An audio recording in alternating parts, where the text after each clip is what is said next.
Namaste students, this is JVN Vijesh Kumar Yadav, Faculty of Education and Methodology, Jyoti Vidyapeeth Women's University, Jaipur. I welcome to all of you in my digital class. Students, I have prepared this lecture for BSc BA ZBC 5th semester botany paper. Paper name is Taxonomy Binomial Nomenclature. Okay, students, you all know that since last few days we were discussing about family description. Okay, before that we have studied some of the basics of taxonomic classification, Bentham and Hooker's and Conakry's. These were we have studied in detail and these were in your syllabus. Okay, after that we have moved to families, and so far few families we have completed, and on today's the turn is of Malvaceae family. Okay, the common name of this family is Mallow family. Okay, students, each and every family have its own common name, vernacular name. Okay, because of the representation of the family.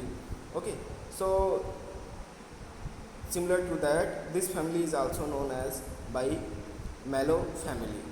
Okay, now this family has 250 genera and 4230 species reported so far. This is also a very large family which is economically important for human being. So let's start with description. This family have flower which consist of hermaphrodisitic, rarely monoecious or polygamous tree, shrub and herbs. Means this family have all three kinds of nature of plants. They are herbs, they are shrubs, and most of them are trees. Often with either stellate trichomes or peltate scales. They are eudicot, means they are truly dicot. Next, some vegetative description of this plant. First, we'll take leaves. Leaves are simple or palmately compounds.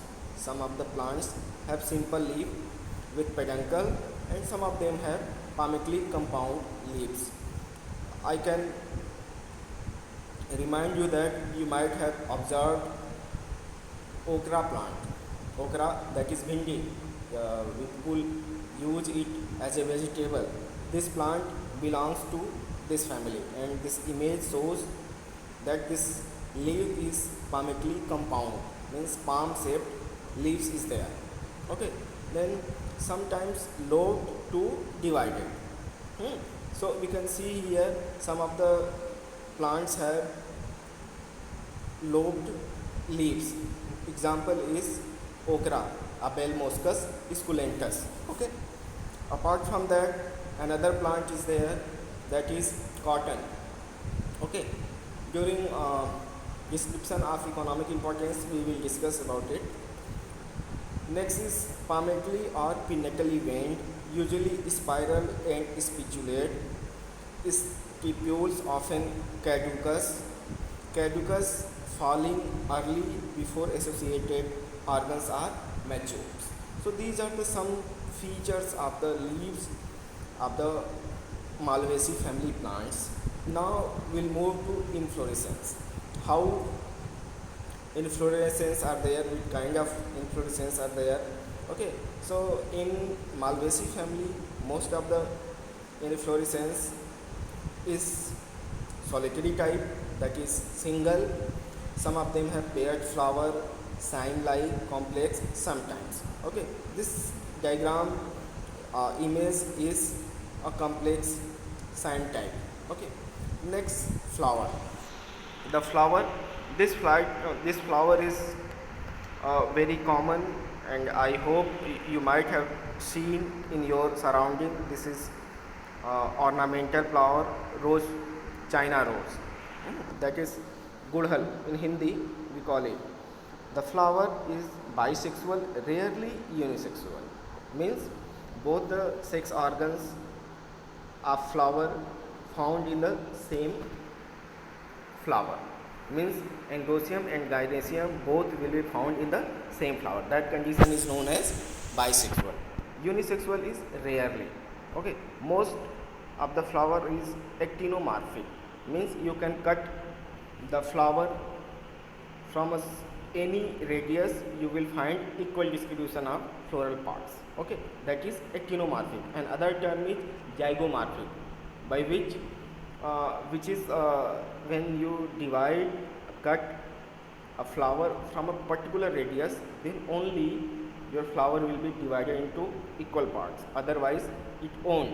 So such type of condition is known as zygomorphic. But here condition is actinomorphic, means you can divide flower in equal parts when you cut it from any radius. By any radius, this will divide into two equal parts. Okay. Then one of the most unique feature of this family is the presence of epicalyx. Epicalyx is there, which is below the calyx, that is green colored. Okay. This is the unique feature of this family, and you won't find this feature in other family. Okay. So most of the time it is being asked that in which family epicalyx found, you will reply Malvaceae. Okay. Then hypogynous, the situation of flower when all the parts situated below the ovary, that is hypogynous, and other term is related to this, that is epigynous. So depending on the situation of floral parts on the thalamus, there are three conditions: epigynous, hypogynous and perigynous. So here hypogynous is there. Okay. So please keep in your mind, these are the typical characteristics of the flower of the family of Malvaceae. Okay. Next, perianth.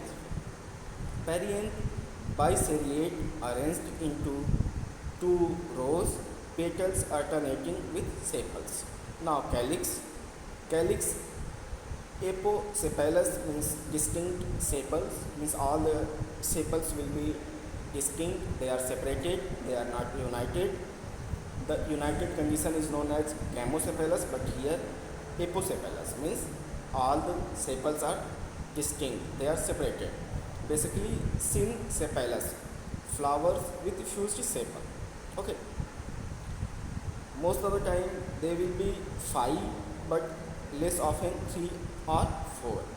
The estivation is valvate estivation, meeting without overlapping. Okay. So these are the characteristic feature of calyx. Now corolla. Corolla apopetalous means distinct, separate petals, sometimes adherent to the base of an androecium tube, rarely absent. Rarely absent. Most of the time they will be present. Most of the time they will be 5 in number, 3 or 4. Clawed, convoluted, valvate or imbricate petal estivation. Okay. The estivation will be valvate or imbricate.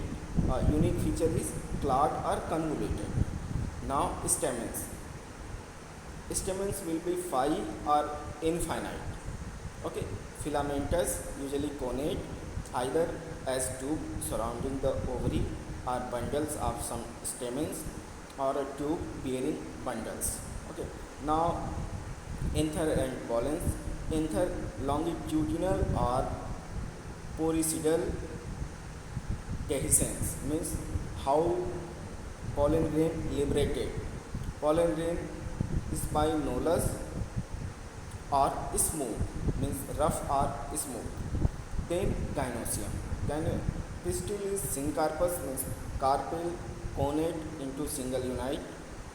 Unit superior ovary, 2 or infinite carpels, 1 or infinite locules. Now style presentation and nectaries. Style unlobed, lobed or branched at apex. Presentation exile. Nectaries consist of glandular trichomes, typically present at the adaxial base of the calyx. These are the typical diagram of placentation, where we see the placenta, a axial base of the calyx. Okay, axial placentation is there. Then some of the plants which are economically important belonging to this family. Some plants are fiber yielding plant. Example are Gossypium hirsutum. This is cotton, world's most important plant. This is cotton, Gossypium hirsutum. Another plant is Ciba pentandra. Another is Corchorus, that is jute. These are the fiber yielding plants from which fibers obtained. Next, food and flavor containing plants. Theobroma coca. Coca, you all know, that is chocolate. Then cola nitida, that is cola. Abel moscus, okra, that is bhindi. Dhurio jita, durian. Okay. Another is wood. Ochroma pyramidales, Pachira aquatica, money tree. Ornamental plants are Brachychiton, Dombia, Tremontodendron, hibiscus, and Tilia. So these are the some of the plants which are economically important belonging to this family. Students, please keep in your mind, this family is very important from your examination point of view and from competitive examination point of view. So don't ignore it. Try to remember it and make all the concepts clear. If you have any query, please send me your query in comment box so that I can resolve that. Thank you very much.